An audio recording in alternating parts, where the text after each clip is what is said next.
Those of us without a green thumb need the insider's secrets.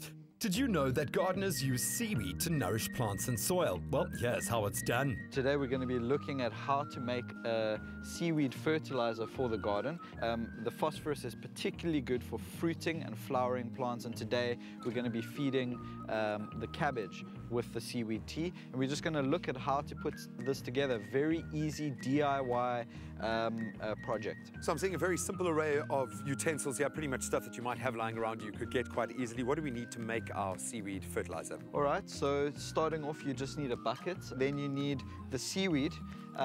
Here you've got some really nicely ground milled seaweed. Sure, it smells, yeah. It smells like the Sea Point beachfront. Yeah, exactly. Yeah. Just collect a small amount of seaweed, chop that up finely. It will break down more quickly the more it's chopped up.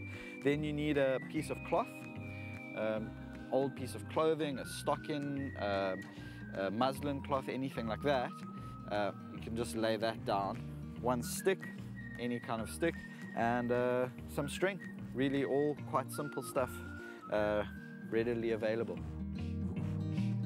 Place the chopped seaweed in the middle of the cloth. Think of it as a seaweed tea bag. Pull the corners of the material together and tie it closed with a piece of string. Use a knot you can easily undo later on.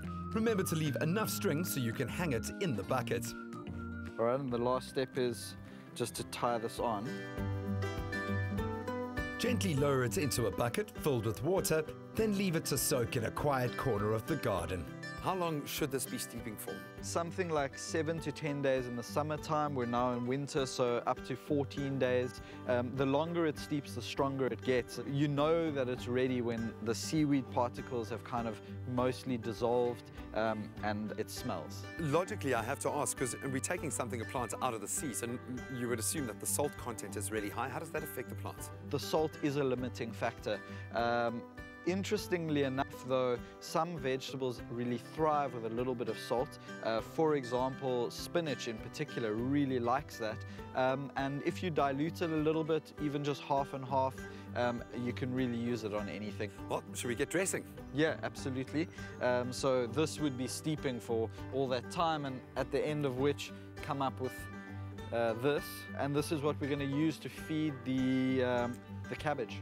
The seaweed tea stimulates the plant's ability to form healthy, strong roots. It also increases chlorophyll levels that give the plants their green color, so it can better harness the power of the sun. So how often should we be watering with this kind of fertilizer? Once a week is good. Nice to water with a variety of different liquid fertilizers. Seaweed tea is one of the best, but there's many. And to say that you've achieved this in Khayelitsha with these kind of soil conditions and with the resources at your disposal, this is a superb job, so well done on that account, sir. Here are the main steps again. Place chopped seaweed in the middle of a cloth. Pull the corners of the material together and tie it closed with a piece of string. Let it hang in a bucket of water for up to 14 days. Give your garden a dose of seaweed tea once a week.